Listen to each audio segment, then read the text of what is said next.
మీరెప్పుడైనా మసాలా చెట్లను చూసారా? నేనైతే కొన్ని మసాలా ట్రీస్‌నైతే చూపిస్తున్నాను. ఇప్పుడు చూపించేది ఇలాచీ చెట్టు.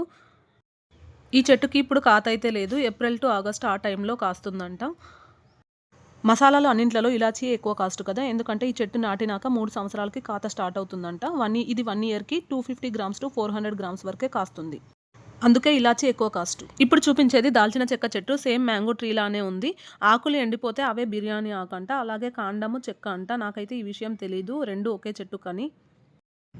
ఇదైతే మిరియాల చెట్టు. సేమ్ తమలపాకు చెట్టు లాగానే ఉంది. చూసారా గింజలు చిన్న చిన్నగా ఉన్నాయి గ్రీన్ కలర్‌లో. ఇదైతే కాఫీ చెట్టు. ఇందులో 2 రకాలు ఉంటాయంట కాఫీ చెట్లలో. ఇలా గింజలు రెడ్ కలర్‌లోకి వచ్చాక వీటి ప్రాసెస్ అయితే ఉంటుందంట. ఇదైతే చందనం చెట్టు. ఇందులో 2 రకాల చందనం ఉంటుందంట. Yellow and white. ఇవి ఎక్కువగా తిరుపతి సైడ్, శ్రీశైలం సైడ్ ఉంటాయంట ఈ చెట్లు. వీటితో అగరబత్తి, పర్ఫ్యూమ్స్ తయారు చేస్తారు.